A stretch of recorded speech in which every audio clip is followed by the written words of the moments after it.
With the emergence of several variants to COVID-19, the debate between the vaccinated and unvaccinated has greatly intensified. On the one hand, proponents of the vaccine continue to maintain that the jab is the best defense anyone has to contracting or becoming gravely ill from the virus.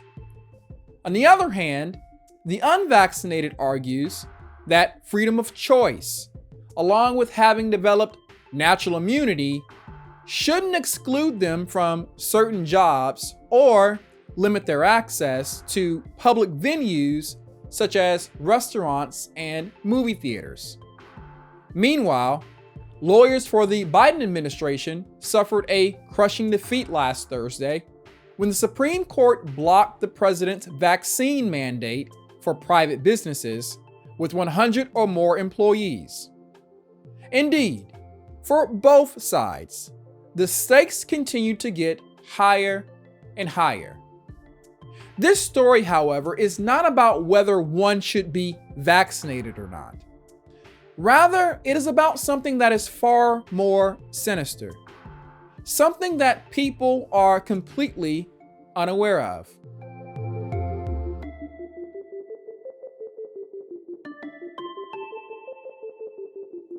I am talking about divisiveness.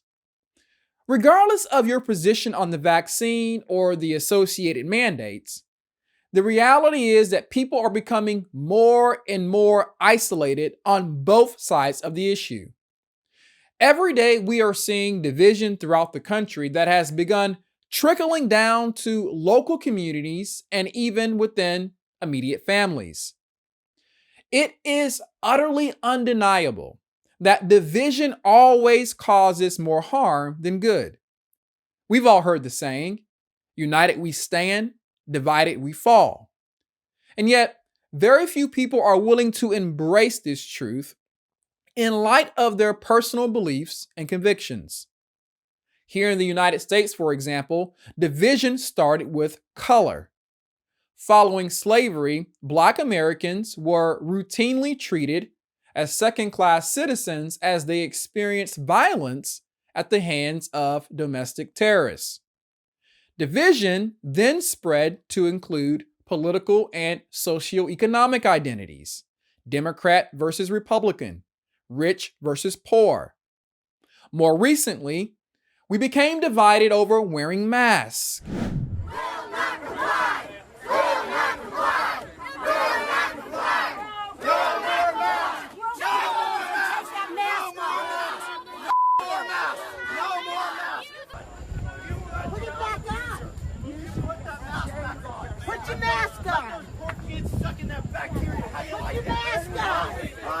Then we know who you are. We know who you are. No more masks. Keep it calm. Keep it calm. No more masks. We're on these guys' side. They're on No, our side. no, they're not. They're not on our side. The police are on our side. The police are on our side. Let's calm down. Yes. Calm down. We know who you are. We know who you are. You can leave freely, but we will find you, and we know who you are. You will never be allowed in public again.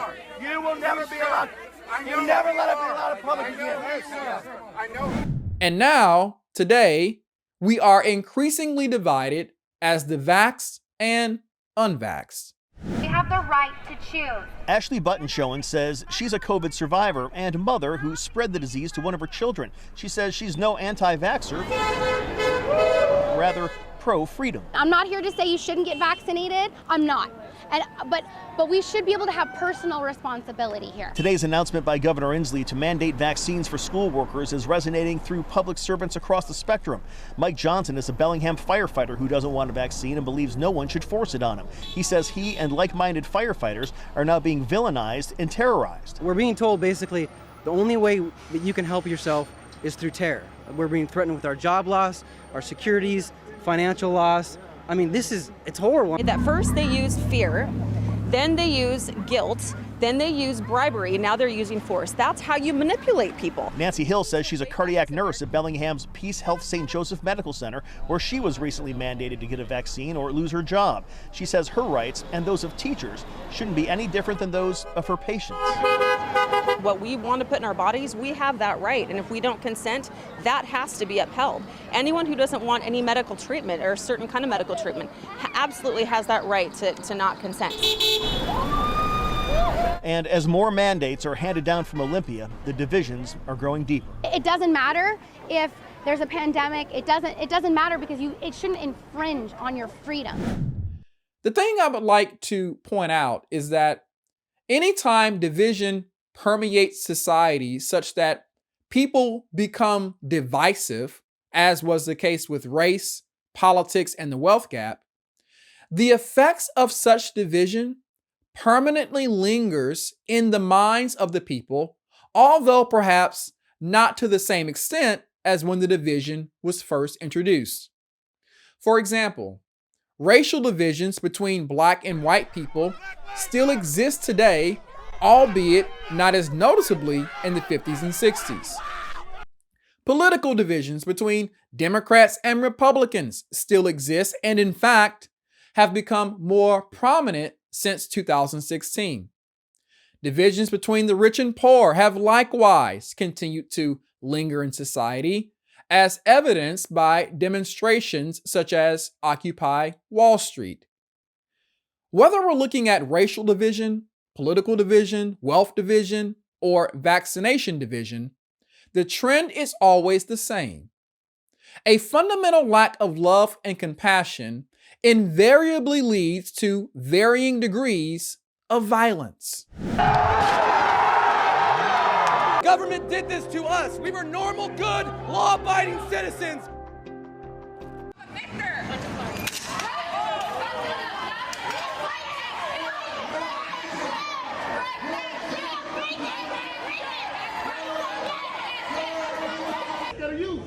You need a mask on. You need a mask on, boy. That's what you need. I'm not gonna you disrespectful mother. Take your ass outside if you don't want to wear no mask. You're wasting your breath. You're wasting your breath. Nasty son. You're wasting your breath. Get your nasty ass out of here. Respect for your own kids. My kids got on a mask. Yeah, you have respect for everybody else. Everybody else got on a mask. Get the out of my face. I don't think that anyone would reasonably agree that violence can be a solution to any problem. And yet, since our last presidential election, there have been talks of a civil war in America on the basis of several factors, including a stolen election, mask mandates, and vaccine mandates. What happens if it passes? Civil war. Yeah. Civil war. That's what's going to happen.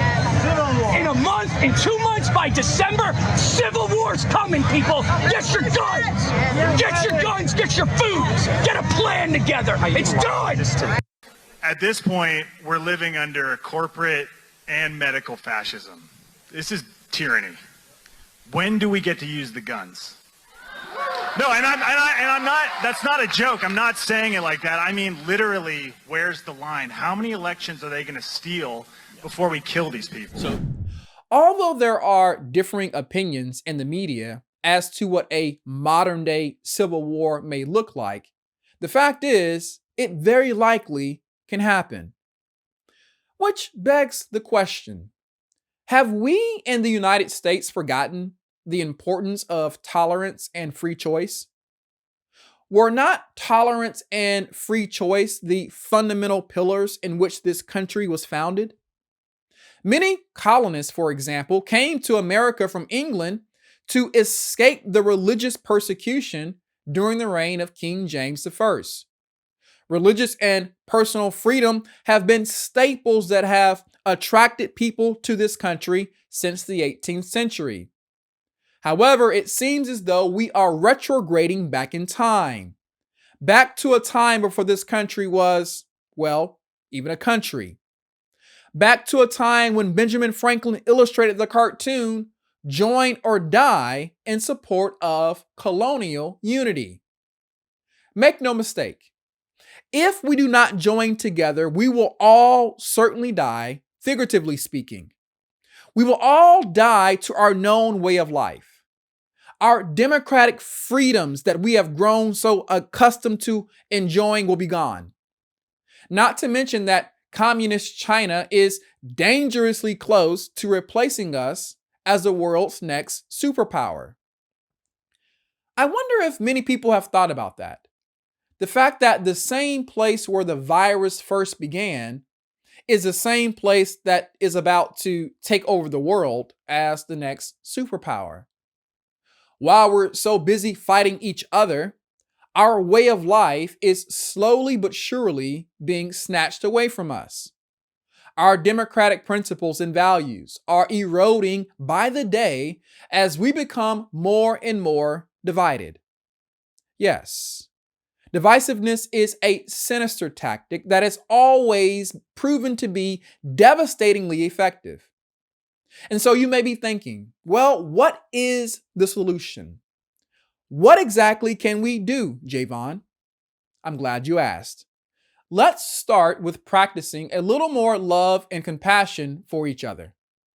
If we would do this, we would surely recognize everyone's right in this country to freedom of choice when it comes to their personal bodies. If you are vaccinated, recognize and respect that as human beings in America, people have the right to choose what goes into their body, regardless of what the government says. The government did not create the human body, and therefore certainly has no right to regulate it. As for those that are unvaccinated, recognize and respect that people have the freedom to choose to believe whatever they wish. If people want to believe that injecting a foreign substance into their body with the likelihood of having to get a booster shot every 6 months is best for them, then that's their prerogative. Regardless of what side of the issue you fall on, however, the bottom line is that we all need each other. We cannot continue to go down this path of I'm right, you're wrong, or I'm wise and you're brainwashed. We must recognize that there are essential skill sets and abilities that certain people have on both sides of the issue that contribute to our quality of life. If we separate ourselves from one another on the basis of a singular issue, everyone, and I do mean everyone, will ultimately suffer. And in that case, whether you got the vaccine or not would hardly even matter. Let us be mindful of the dangers associated with divisiveness and strive to be just a little more loving and compassionate toward one another. We never know who we're gonna need. Until next time, I'm Javon Harris, and I pray that your week is full of blessings, peace, and most of all, love. Thank you for watching.